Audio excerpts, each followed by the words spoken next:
Joseph, thanks for inviting me for this meetup, right? So maybe I should just go through some of my slides, introductory slides, and we can open up a question and answers. And if anyone want to learn something that they never learned in any conferences or any meetup, I can share one educational content which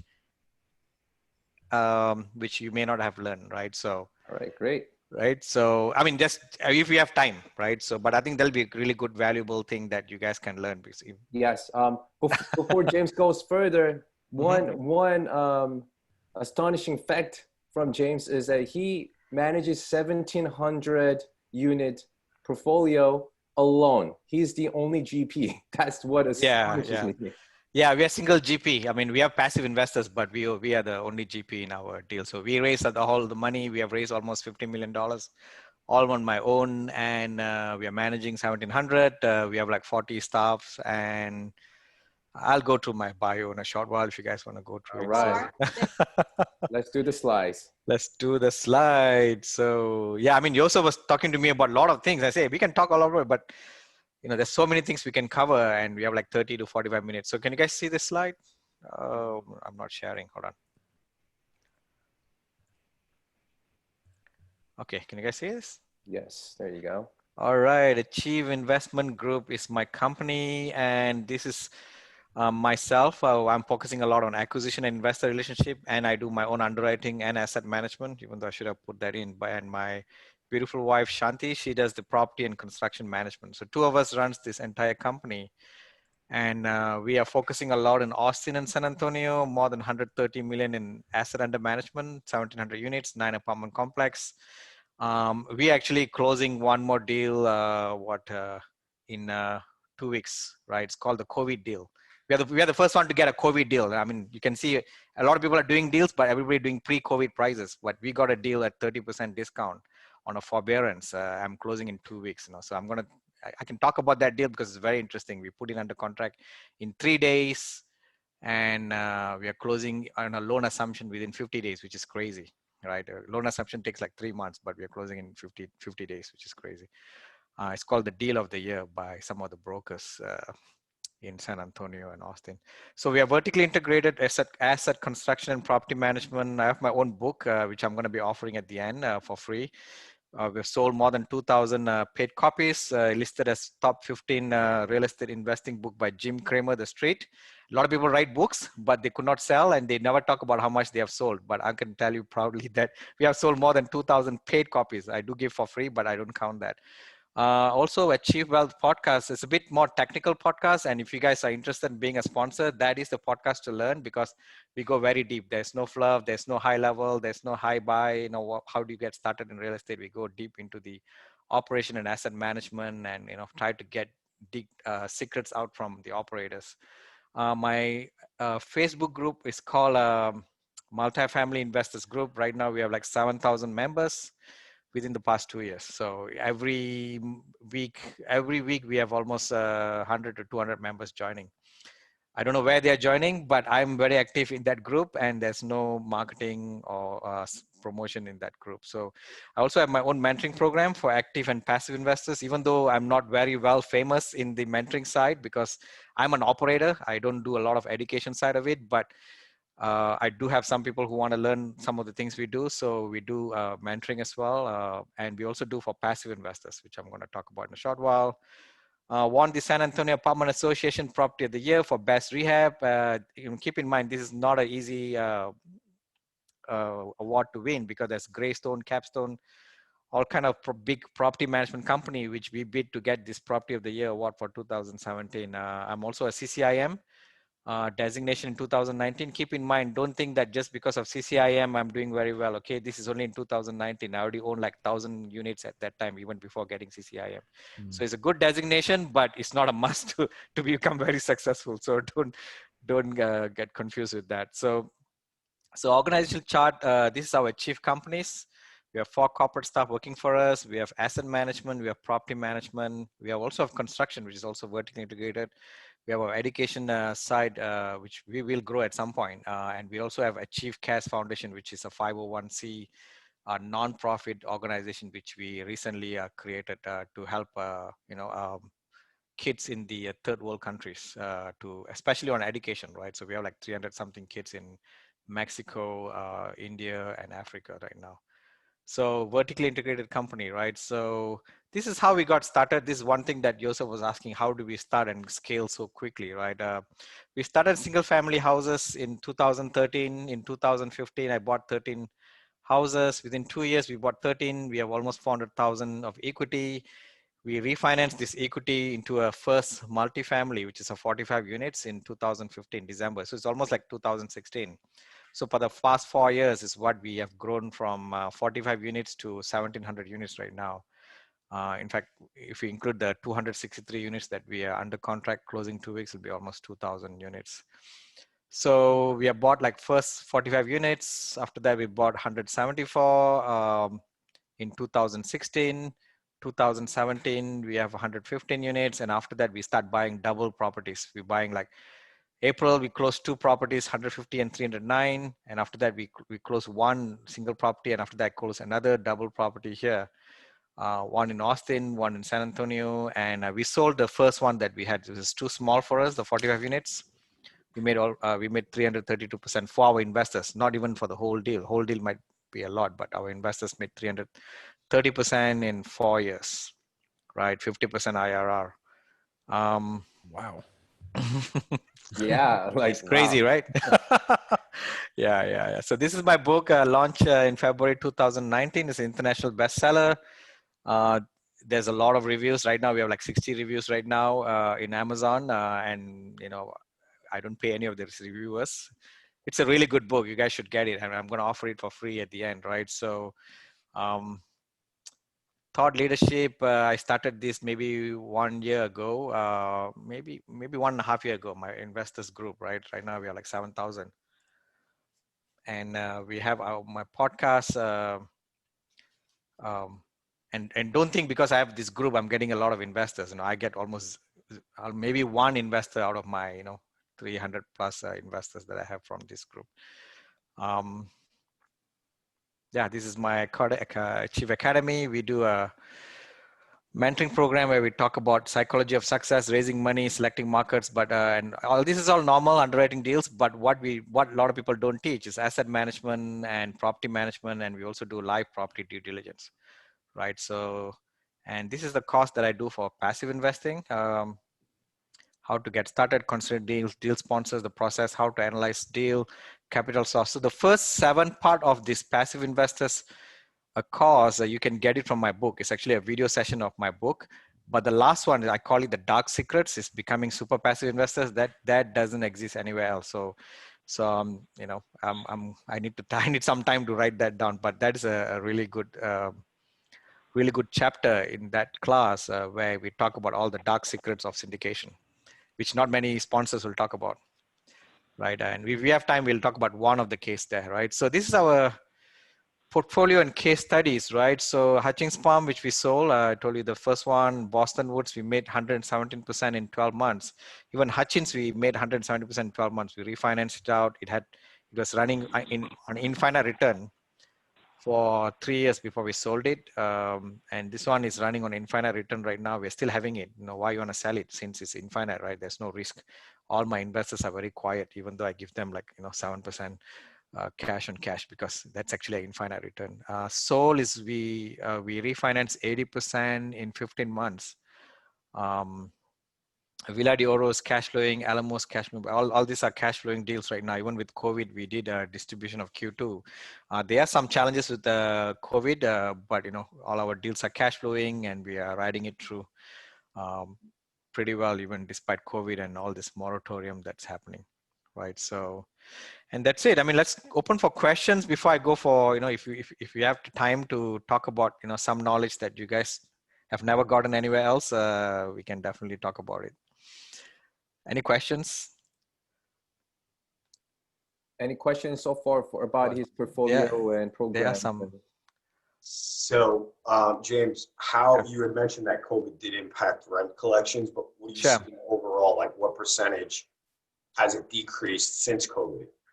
We are seeing collections right now at 90% right now. So our usual collections like 96, 98%. So we have like 6 to 8%. And it's not all the properties, some properties are having more challenges than others. And that's just because of the CDC moratorium right now, because, the judges are the one having problem.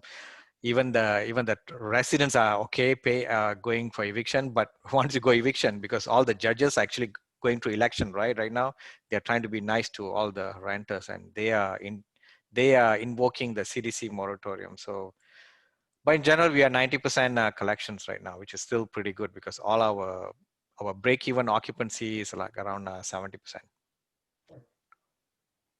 Great. James, I have one question. Sure.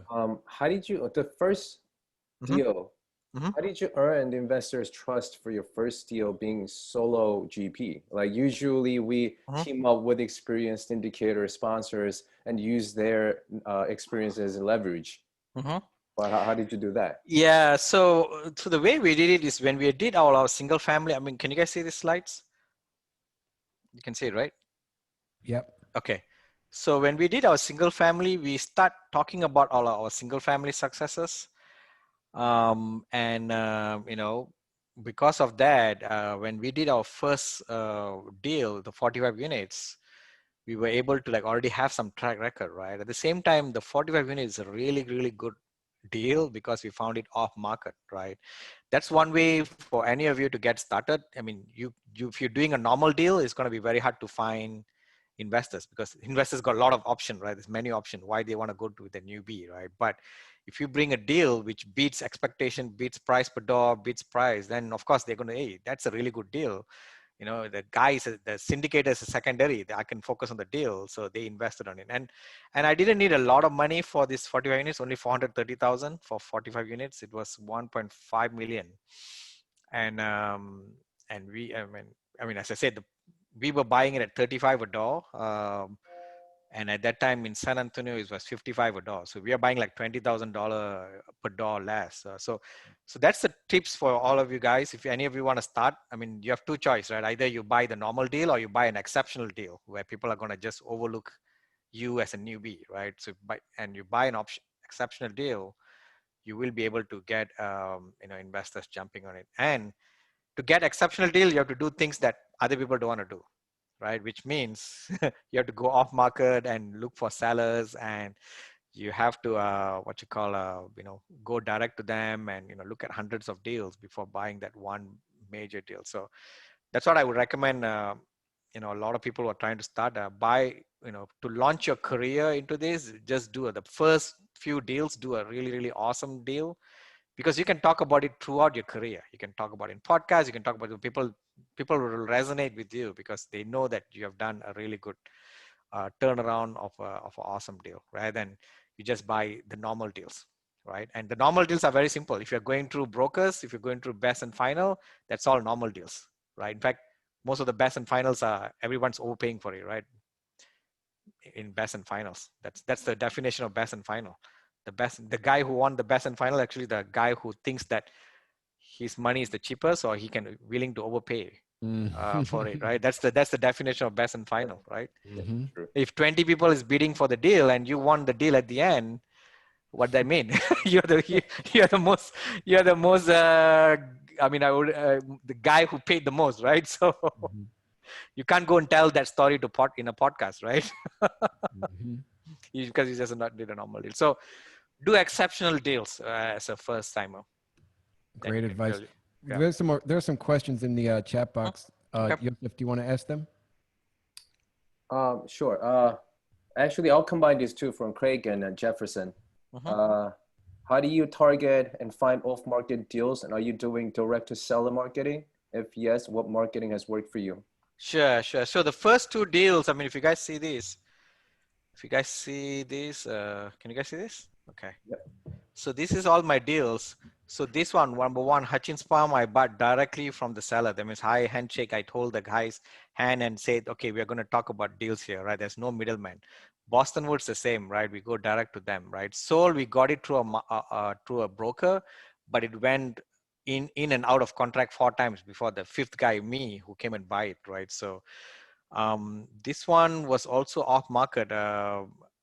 We didn't go through a best and final, but this one I did go through best and final, but it was a really good deal. I don't know why nobody bid on it. I did go through it, but you know, I got it. I still got a really good price. This is one of the best performing property for us. This is off market. This was also off market. This was really off market, and this was off market from my Facebook group. This is a $30 million deal, Valencia at Medical. We got it direct from Facebook group. So my Facebook group, remember I told you guys, right? Multifamily investors group. You can name it as $30 million deal, $30 million Facebook group. And coming back to the question, how do I find this, right? So these two, I use something called a cold texting. Right, so cold testing, basically you look for sellers' details using listsource or any source like Costa or even Yardi. You look for them, and then you look for their LLCs, and you go behind the LLCs, go to Secretary of State and look for who's the signer on that Secretary of State. Once you get that, you list it down separately, and you go through some skip tracing mechanisms such as TLO or LexisNexis. Right, so when you do that, you are going to be, getting all the details of all the sellers. Right, so now you're going to be doing text blasting, or you're going to do cold calling, or you're going to do yellow letter marketing. Right, so when I was doing it, I did cold texting, and I did also I didn't do cold calling, but yellow letter marketing and text blasting is what I did, and I got almost like 40 deals, 40 leads came in, and these two made sense. So we moved on it and we purchased it, right? And since we're talking direct to the sellers, most sellers are okay to sell it at market cap rate, right? Market cap rate means, as I said, this one I bought at 35 a door. Cap rate was 6.5, if I'm not mistaken. That was the market cap rate. So they just look at cap rate and did it, right? Because they know cap rate is market value. But if this deal have gone through a broker, they would have sell it at probably like 5.5 cap rate, because they said, oh, there's a value add on it, so you have to pay for the value, kind of thing. But if you're buying from direct from seller, you are basically, the seller said, okay, I'm going to sell it to you at market cap rate, right? Instead of overpricing it, he's just selling me. So like this deal, we buy at 6.5 cap rate, and after we rehab, after 1 year, it went to like 8 cap rate, right? So we sold it at recently at I think 5.8 cap rate or something like that. James, with that first deal, was it a heavy lift, or what kind of repositioning did you need to do on that one? We bought it at 1.5. I think we spent like maybe 300,000. It's not really a heavy lift. I think the heavy lift would be the second one. This one, Boston Woods, that's a really, really heavy lift, right? This was, it's a nice looking property. We just got it at a good price. We just remodeled the units. I think we pushed up the rent by 150 per door. And we didn't do much on the exterior, maybe like 30 to 50,000 on the exterior. But this one, Boston Woods, we bought it at 6.9 million. We put $1.5 million into this deal. I mean, this deal, if you look at it, is really bad when you took it over. But it's a really good location in town. We spent $1.5 million. We spent $1.5 million in 12 months. And sometimes I would sit down and think, how did I spend $1.5 million in 12 months? But we really worked hard, doing exterior painting, carpentry work, doing the roof, all kind of things we did. We did spend like that much of money within 12 months. But that's a big heavy lift. Even this is not so much of heavy lift. Yeah. Can you talk a little bit about the process of talking directly to the owner of the building and how long that takes? That's a really good question. It's not easy to just call someone and say that can you sell me your $2 million deal or $6 million deal, right? You're a newbie, right? So there's a lot of tricks on how to talk to them. I mean, it's very difficult to convey it using a script. You can say that, okay, fundamentally you have to call them and say, hey, do you want to sell? I'm interested in buying this deal. You have to put the address of that property, of course. And sometimes there's a good trick to do that is if you say that you have a 1031 money for exchange, right? Then they'll think that, okay, this is another stupid buyer who's trying to throw money into my deal, and they might respond better with you when you say 1031. And yeah, you just ask, right? But of course, there's a lot of tonation in your voice when you ask them. Of course, you have to ask with empathy, and you don't be egoistic, and you ask nicely and all that, right? So most sellers won't even entertain you, right? But there's one seller who's waiting for you and willing to help a newbie out. And that's the seller you're looking for. Mm-hmm. So, I mean, keep in mind, when I did my first deal, this Hutchins Palm, the seller, I was on the phone with him, and there was a three-way phone with this guy. The seller is he's a big broker. He's not some mom and pop. I mean, don't think this is all we buy from mom and pop. He's a big broker, but he's a land developer, right? He's not really a multifamily guy, you know. So there's a lot of people in the US, I mean, not in the US, in the world, who's like trying to do, you know, they suddenly they find that multifamily sounds so cool. They think it's easy to make money, right? They just give it to third party and do it, right? But this is 45 units. He had a lot of hard time with the third-party property management company, even though they are the largest in San Antonio. And on the phone, he said, "I don't know why I'm talking to you." So, you know, sometimes you have to set your goal. You have to have that burning desire to do a deal, and you know, the universe will come and help you, right? So, I mean, I'm just a normal guy, right? I mean, I don't even have the American accent, right? So how come he can call me and talk to me, want to sell his deal for $1.5 million to some random guy, right? But you know, so you have to look for that people who are willing to help some newbie come up in life, right? So it's all about persistence and hard work. Mm-hmm. Excellent. Hey guys, unmute yourselves if you have a question. Sure. I Hi, have a James. question actually. Yeah. Oh, go ahead. Go ahead, ahead. Sala. Yeah. Hi, James. Quick questions for you. You mentioned that you have a new deal that you will be closing in 3 days, and you got 30% discount. Is that 30% discount? Is that from the offer price you offer to them, or how you approach to get that 30%? 30% is from the stabilized value. I mean, right now, of course, the value of that deal, I mean, it's 81% occupied. It's on a forbearance, right? That's why I call the COVID deal. The guy owned it for 20 something years, right? So whenever you get a survey like this, can you guys see this? Hold on, let me see. Let me stop share. Can you guys see this? This is a survey I got from him. It's a paper-based survey. Whenever you get a paper-based survey, that's a good deal. Nowadays, survey is all electronic, right? They just sent you on an electronic base, right? So this guy owned it for 20 years. They already made a lot of money on the deal. You know, he's like 80 years old, and the price discount is basically from if that deal if stabilize and go through broker. I think if you go through broker, maybe they'll sell it at $80. But if we stabilize, it'll be $98 kind of thing, right? So we are buying it at $61. That's where you get like 30% off kind of thing. So there's a lot of upside, but it's still got a lot of work for us. We have to go and stabilize it at $81. But why the reason I call it COVID deal is because it's on a forbearance, right? So anybody knows anyone buying a deal on a forbearance? No. None, right? Please Everybody's paying pre-COVID price. What's the point of buying a deal right now? We are in a recession period. What's the point of buying a deal on a non-recessionary price? That means everybody's overpaying. Right? I mean, how will the market crash in the next 6 months? I mean, you are actually, first of all, you're in a recession period, and we're paying pre-COVID price, so it doesn't make sense, right? So, but you need to work hard. I mean, we put this deal in 3 days. In 3 days, we put it under contract. Today, I got the lead about the off-market. Tomorrow, I drove it. The next day, we put it under contract, and it was crazy on how fast we put it under contract. Got it. Thank you. Jonathan has a question. Jonathan, Sure, you can unmute yourself. Got it. Let's do this. Hey guys, sorry about that. Can you hear me? Yeah, Yes. I can hear you. Hey, what's going on? Thank you for doing this. Very interesting so far.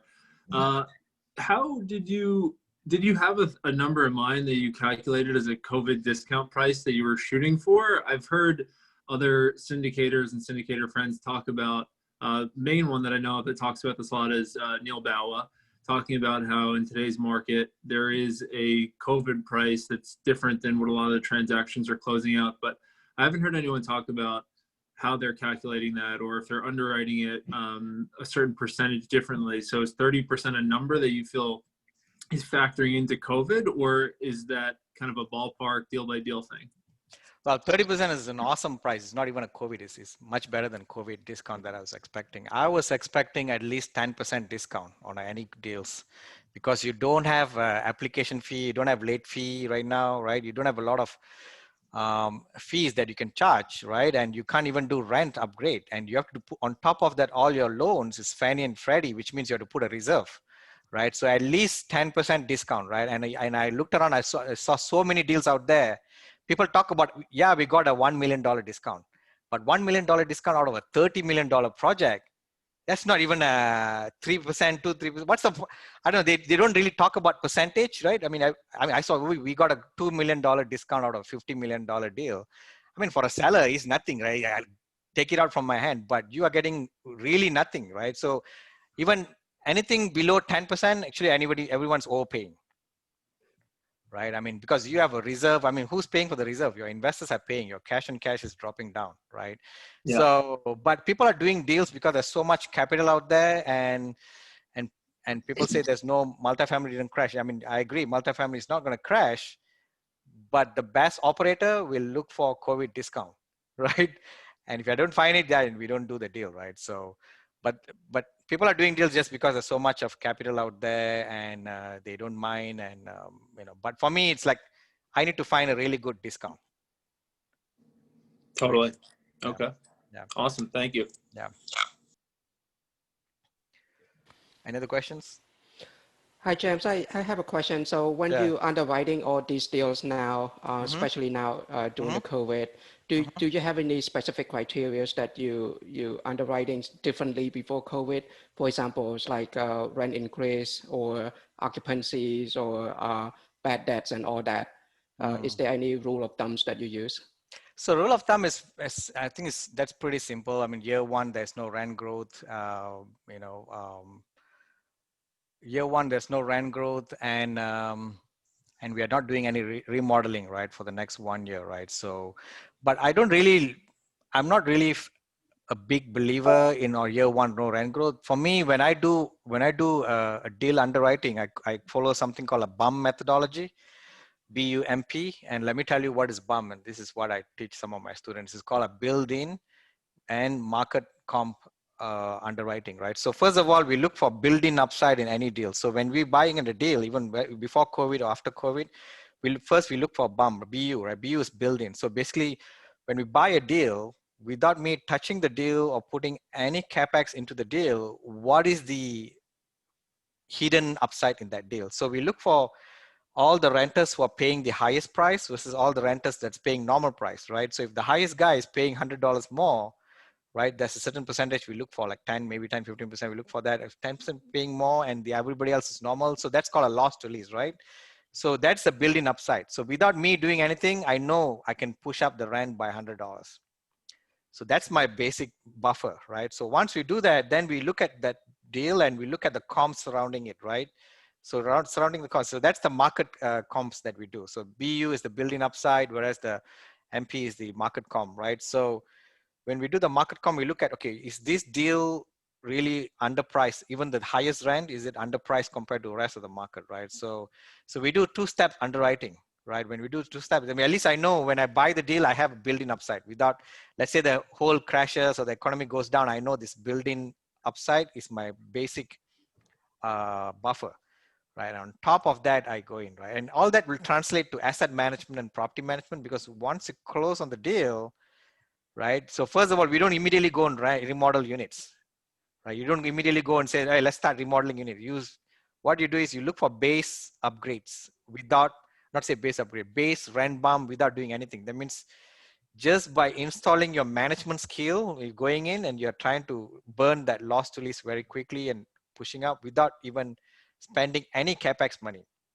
Once you get that baseline, maybe after 6 months, now you know, okay, now all my building is taken care of.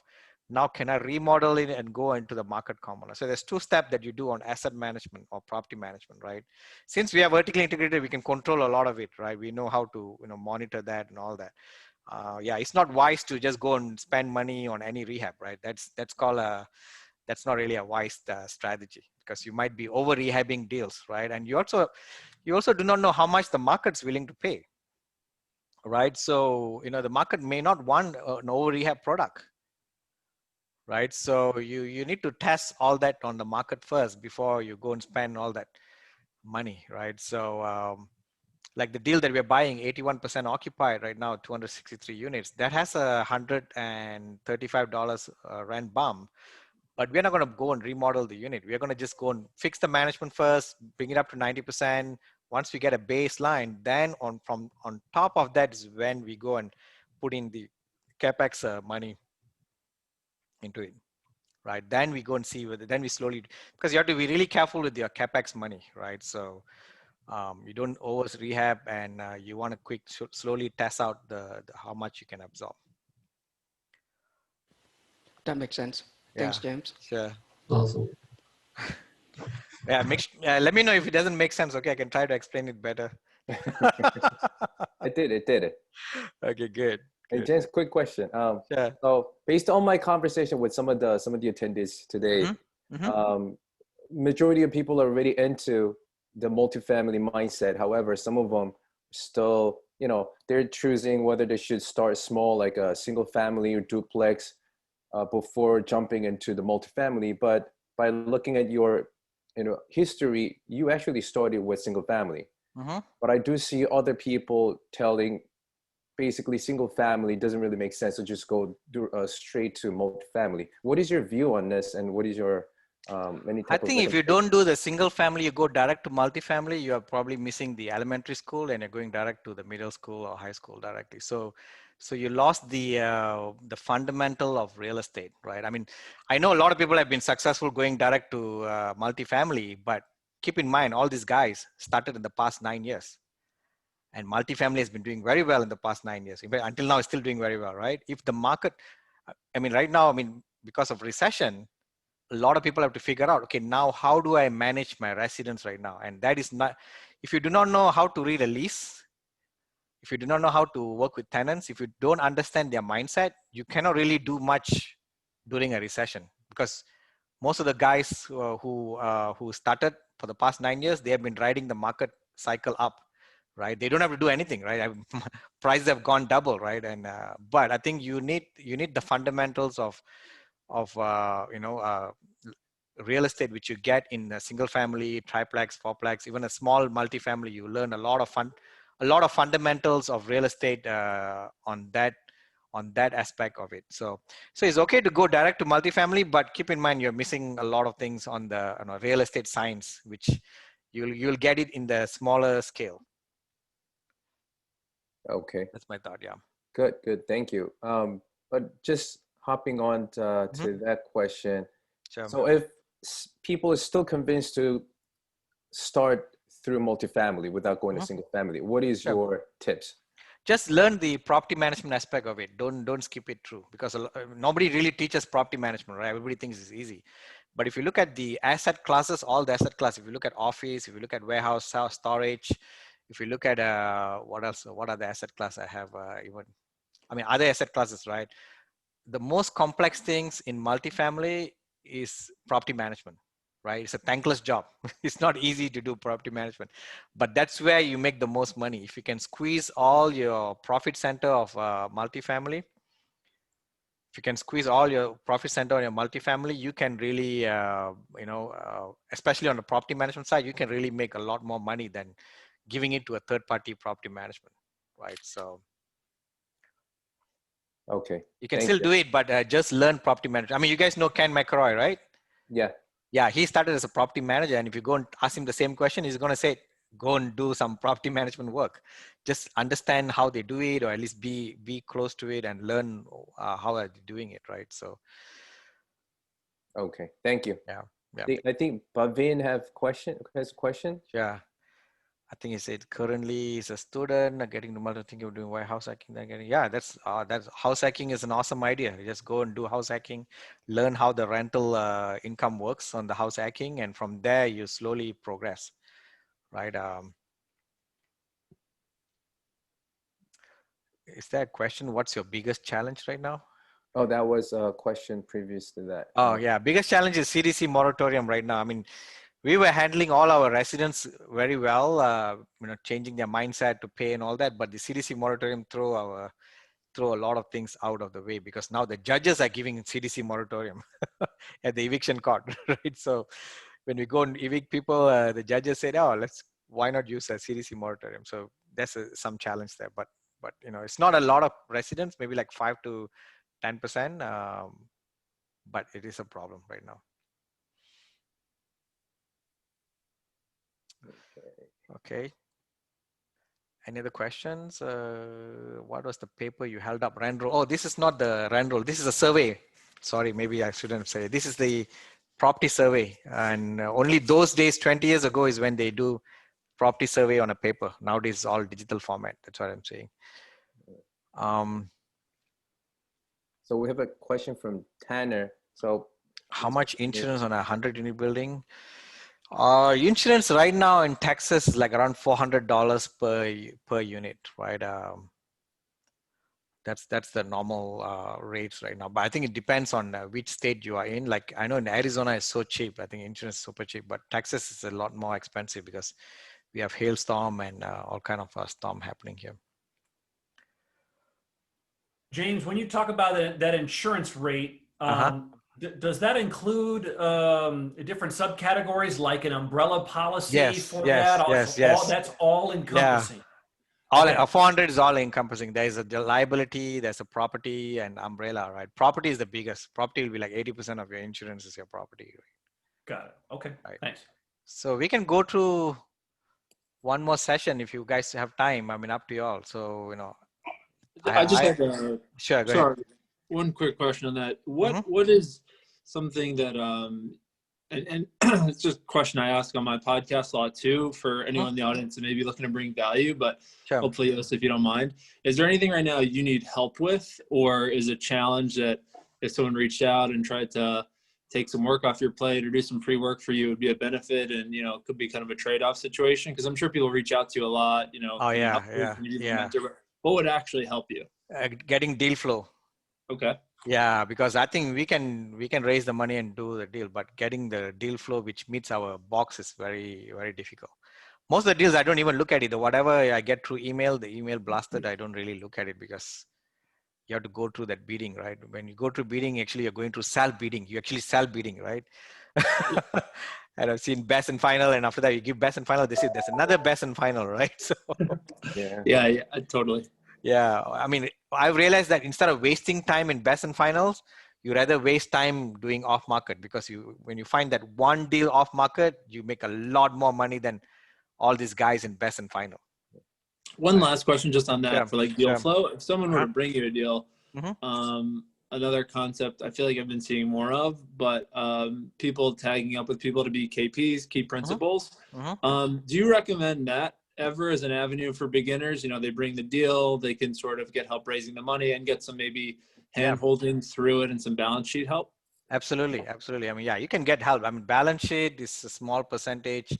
Raising money is not that difficult, right? There's a lot of people raising money nowadays. So much of capital is there, but finding a really good deal is always the hard part. So if you find a deal, you can always go to a lot of sponsors. I'm sure there's a lot of sponsors who will be like, okay, let's partner up kind of thing. Sorry, last question, Joseph, don't kill me. It's all right. Just last one. Okay, just on the KP route, because I feel like this is one that if people get exposed to the idea, it could be beneficial to them. What do you think is like a going, and again, it's all whatever you can negotiate, but if someone finds a deal and they bring it to someone and they're just looking for them to be balance sheet partner or KP to help them take down the deal, do you think there's a fair split as far as what percentage the KP should get for being that signee or helping with some of the operational stuff? So I think KPs usually, if they just sign on the loan, it'll be like 10 to 15%. You can give it to KP for bringing balance sheet. And keep in mind, I mean, if you are new, if you are completely new, the person's completely new, they said, okay, it's higher risk. If it's a non-recourse loan, maybe he takes 20% kind of thing, right? But if it's a recourse loan, can go higher because now he takes a lot more risk. Sure. Right. But that's just signing on the loan. I mean, if you want to do operational asset management and all that, that's probably will be another 30-40% kind of thing, right? But keep in mind, I mean, it's okay because now the newbie is getting exposure, right? The first deal is okay to do as minimal as possible. The key is to do at least one deal. Once you do one deal, the next deal you can get a lot more bigger percentage. But don't look for a lot of money on your first deal, because first deal will propel or launch your career to the next level.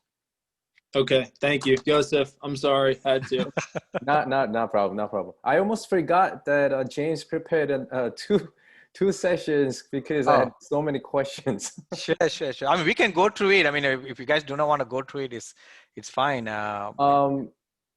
Let's see whether how many people know this concept. Then we can. Right. So we'll go forward. If you need Okay. to leave, it's fine. No, I pushed out my other meeting for another 30 minutes, so I have some time. Oh, thank you, because I know you had 8 o'clock sharp another meeting. Yeah, but I pushed it to another 30 minutes later, so we can. Thank you. So, how many of you guys learn about IRR partitioning? Okay, that's what I'm saying. I'm going to teach you guys something that you have never learned in any meetup, any conferences, but super important for syndicators and passive investors. Great. Right. So I'm going to show a concept called IRR partitioning, which is a very advanced level of. Can you guys see this? Let me see here. Can you guys see this? Yeah. Yes. Okay. So this is basically a chapter in my passive investor class, but I realized that not many even sponsors knows about it as well because it's not taught very well. So this is called I mean not this one. I mean so let me see here. Okay, it's called a IRR partition deal risk profiling, right? So can you guys see this? Right? You can see it, right? So let me just quickly go through it, and you guys can. Ask me questions. Okay, so on an investment return, you have purchase of investment, you have operation, you have sale, right? So if you guys see on your cash flow, you have this cash flow that you get during operation. And on the back end of the sale, you get this back end. And keep in mind the money that is, I mean, in a commercial real estate on the next level guy, the super advanced guys, they look at this cash flow as much higher value in terms of overall investment compared to the back end, because back end or exit cap rate, no one knows what's going to happen in the next 5 years, right? Keep in mind, for the past 9 years, everybody thought the interest rate is going to go up, and everybody put higher exit cap rate, but actually the interest rate went down, right? So the point is, no one knows whether cap rate is going to going to be higher in the next 5 years or cap rate is going to be lower. No one knows. Right, so the value on that exit cap rate or back-end sale is actually lower in value compared to cash flow, because cash flow is now you're getting the money right now, you're getting profit right now, so it's usually priced higher. Everybody follow me, right? Okay, so basically what I'm saying is here is lower risk return, higher value. This is higher risk return, lower value, right? So if you look at this cash flow, all this based on income and projected, and this one's based on the exit cap rate, right? And there's something called risk adjusted return, right? So if you guys see here, there's on the return, when you look at risk, when you have a lower risk, that means it's lower risk and higher return. When you go up on the scale, on this side is higher risk, lower return, right? This is how the chart works in terms of risk adjusted return. So this is a concept called IRR partitioning. It's helping to choose risk adjusted return. So I don't know whether sponsors care or not, because sponsors just want to raise money and make sure that passive investors invest in their deal. But if I'm a passive investor, I would want to care this. So this is a new concept.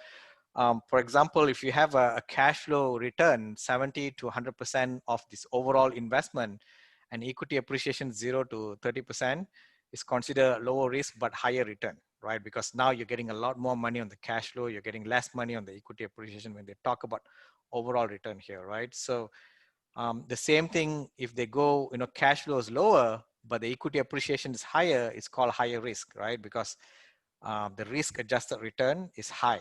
Sorry, risk adjusted return is low on the higher risk deal, right? So I cannot see this. So unless the absolute return of overall investment is much higher, you don't want to do a higher risk deal, lower return, right? So let me go for another slide. So it's helpful in risk adjusted return and investment, evaluate cash flow versus sale assumption, and you convert your so this is a methodology that you can use to convert your overall cash flow on a deal to value of day 0 by using a present value function in Excel. It's called a time value function of the cash flow, right? It's called so if you see this, this is a deal number 1. So if you see, let's say cash flow 7,000, 7,000, 7,000 until the end for 10 years. And at the end you get 48,000. The IRR is 13.8%, right? So the IRR partitioning method is basically using an Excel spreadsheet with a PV function. And if you see here, we are looking at a cash flow here, like 7,000. The PV value is 6,152. That means 7,000 from 12 months from now is actually, if I bring that 12 months from now to today's day zero, it's only valued at 6,152 because there's an inflation, right? So the same thing, the 7,000 on the year 10 is only valued at 1,923, right? So if I add all the day zero value of this 7,000, I get 36,000 only, right? Instead of 70,000 in 10 years from now, today, day zero, I get 36,000, right? Same thing with sale. If you see sale, you're not making money until the end, right? So on the year 10, you get 48,000, and that 48,000 valued is 13,187, right? So the IRR, the percentage of this amount, 36,000 plus 13,000, you get, so the PV is almost like 50,000, right? So so even though you're getting 118,000 overall return, all right, when you talk about PV, present value, that means day zero value, right? I mean, 10 years down the road, I'm getting 118, but because of inflation, now you're only making 50,000, right? So from that 50,000, this 36,000 represents 74%, whereas 13,000 represent 26%. So let's go to another sample. So deal A has more consistent cash flow with little equity. I already mentioned this. So deal number 2, let's go to deal number 2. It's the same thing, right? You're getting, but here if you see the cash flow is low. The cash flow is not making money, 0, 0, 0, 0. Maybe this is a development property, right? It takes 4 years to construct, or maybe this is a deep value add where there's no cash flow. But you're making 5,000 after 5 years. And at the end of 10 years, you're getting 140,000, right? So, but keep in mind, remember the earlier deal, the IRR was also 13.8.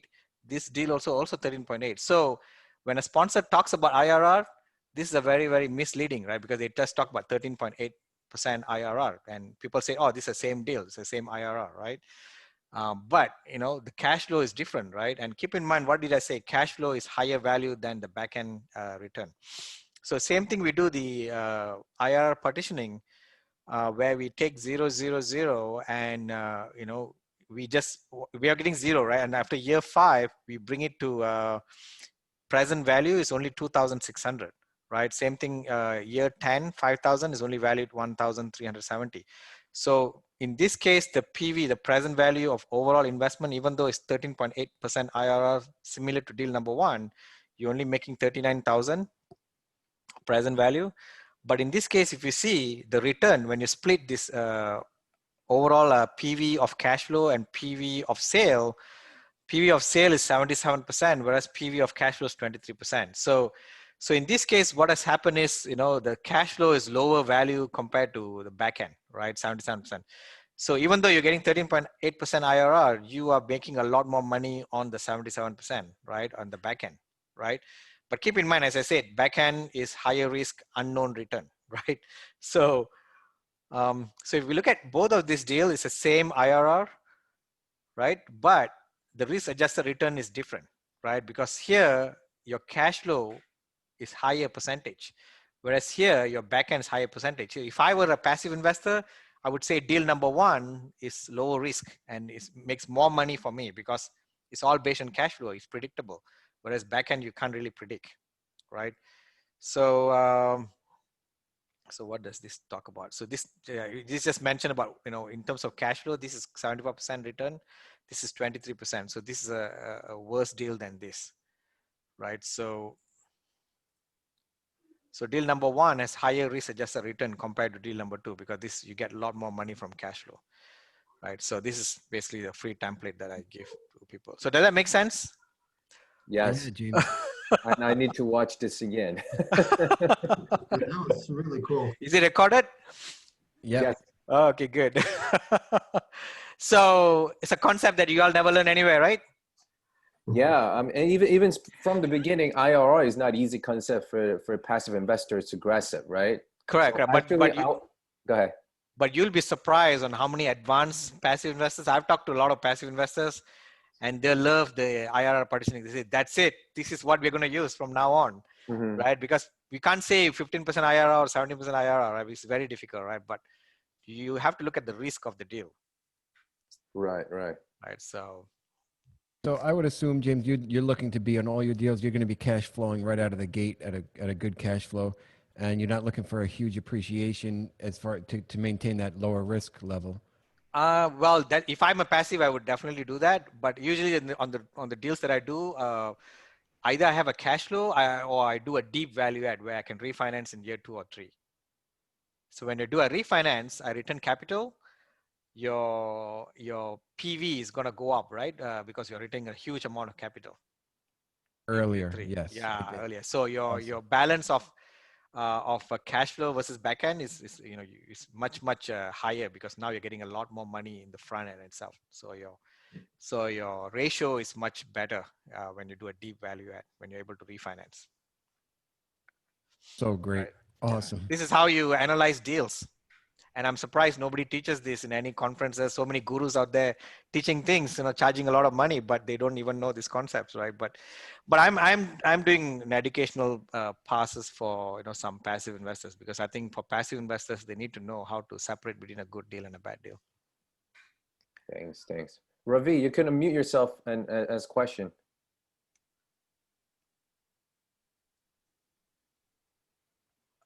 You have to unmute, Ravi. Okay. Can I ask a question? I think he's got sure. Yeah. You have to unmute. So I know a guy that's doing a bunch of new construction, multifamily builds. Do you know how long it generally takes to lease up, let's say per 100 units in a hot market like Salt Lake City, where I'm at? And also, yeah. I mean, that's my question. How long? Good thing. I mean, yeah, I'm doing a ground up construction right now. So that's a really good question. So to find out that information, you have to look at your absorption rate in that city.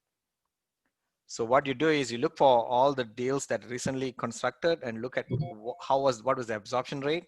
So from the absorption rate, you can see how fast it's going to lease up, right? So usually on a hot market, it takes sometimes 12 months you lease up 100%, but usually you need a lot of leads to come in. Depends on the absorption rate, but in general, it's actually 18 months to 2 years is what the absorption rate is. Okay, cool. On a hot market. But look at that data. Yardi Metrics gives that data. Okay, sweet. Yeah. Thank you. Ravi? I think you can. Right. Yeah. I mean, I was asking what kind of discount rate, but I guess I can work it out from what James showed. $7,000 today's value. I mean, $7,000 coming in 1 year. If you're assuming at 6,100 something. Okay. I can figure out the discount rate from that. Yeah. That's a discount rate that you have to put in and count for it. Yeah. Okay. Because these days, because interest rates are much lower, the PVs will not be that much lower. But anyway, I will figure it out. Yeah. I mean, many ways to look at it, right? Usually the discount rate is where are you gonna get returns anywhere else or not, right? So that's right. Yeah. These days, if you use the lower market rates as the discount rate, then yes. But I take your point, and this is a very good concept, and I really appreciate you showing this. Sure. Yeah, and is your other deal now closed? The one that you were 2 weeks from now. Oh, okay. So, but the money raise all complete, or any slots? Yeah, we completed in 12 hours. Oh, okay. So we raised $7.5 million in 12 hours. In 24 hours, we got like almost $12 million. Wow. Wow. That's great. Yeah, I mean, because of our track record and the deal was a really good deal and it's a really good deal, right? So, and the track record as well, right? We have a lot of investors that look for deals, and we don't do a lot of deals. We do. I mean, the last deal we did was 1 year ago. Oh wow. Okay, yeah. Keep us in the loop when you have next deal. That's great. And if you get contacts in here. Yeah. And if you guys want my free book, I haven't launched this yet, but there is a website called passiveinvestinginrealestate.com. You can get my book for free. I mean, there's a shipping cost for $4.95, but the same book is actually $20 on Amazon, right? Passiveinvestinginrealestate.com. Okay. Well, when we send out an email to the attendees, we're gonna include that link. Yeah. Right, Nico? Correct. Oh yeah. Okay. So hopefully I'm teaching you guys something today. Yes, it's Absolutely. great. Thank you very much. It was good stuff. Yeah. Anyone has any more questions? All No right. question. Thank you, James. Thank you very much, James, for your great knowledge sharing. Absolutely. Happy to share you guys with you guys, and hopefully you share it with others as well. Yes. Thank you, James. Thank you. Can you let everybody know how to the best way to get in touch with you? Oh, best way to get is James at Achieve Investment Group. My website is achieveinvestmentgroup.com. Let me see. ACHIEVE. Sounds like we got some people ready to sign up for the newsletter. Get on your. Yeah. I share a lot of things even on my newsletter, right? Recently we did an upgrade from. We have a breezeway in our property, and instead of replacing it with vinyl, it's not .co, it's .com. Okay, James at Achieve Investment Group. Instead of vinyl, we did something called concrete staining. So we took out the flooring and we see concrete, and we do something called a concrete staining. So that saves us almost $60,000. So usually I share it in my newsletter. So just be in newsletter. There's a lot of fun things happening there. Awesome, thank you. All right. Any other questions? I have a final question for you, James. Sure. Go ahead. Are you seeing anybody use a joint venture structure instead of doing a 506B or a 506C like they should? There's a lot of people does that. A lot of people do it, but keep in mind when you're in JV position, everybody have to be active. You can't say like two guys are the big important guys, the rest are all JV, because then that'll be syndication, right? Right. JV means like 4 or 5 guys come together, they put money. I mean, I've seen a lot of deals, but everybody have to be active, and there's no like one guy, monopolizing the whole deal kind of thing. Otherwise, they'll be considered as a syndication. So how does that work with like voting? I mean, I know that the operating agreement will kind of say which kind of matters are voted upon and everything, but from what I understand, everybody has to have an equal vote. Yeah, everybody will have equal vote. Yeah. Okay. On a JV structure. Yeah. Correct. And one thing you guys want to check is something called a fund to fund. I mean, I don't know whether you all know about it or not. So when I did my recent offering, I offered a class for fund to fund, where basically anyone can create a fund and invest into in syndication. Because then you don't walk the line of this money equity raiser, whether they're legal or not, right? Or part of the GP is always a very gray line there. But if you're a fund manager, you can always invest into other people's syndication, and you can get your compensation from the fund rather than the GP. So that makes it a lot more legal, right? And there's a lot of sponsors offering an additional class. I call it class A3, where we give slightly more compensation for that fund to fund kind of thing. All right, awesome. All right, guys. So I think that we had a very eventful night. Your brains are probably twisted from that final LP structure, the structure that he showed us with the IRR. I love it, the partition. So let's meditate on that tonight. Reach out to James tomorrow and get connected with him. Yeah. Right. I just understand cash flow is higher value than back-end cap rate, back-end exit sales. I love that. Cash flow is the king. Cash flow is king. Yes. All right. We learned a ton of good stuff today, people. Sure. Thank you very much, James, for coming. And I'll see you guys in 2 weeks again. Thank you. All right. Thank you all. Bye. Bye, guys. Thank you, Nico. Thank you, yourself. Thank you. Thank you, guys. Thank you.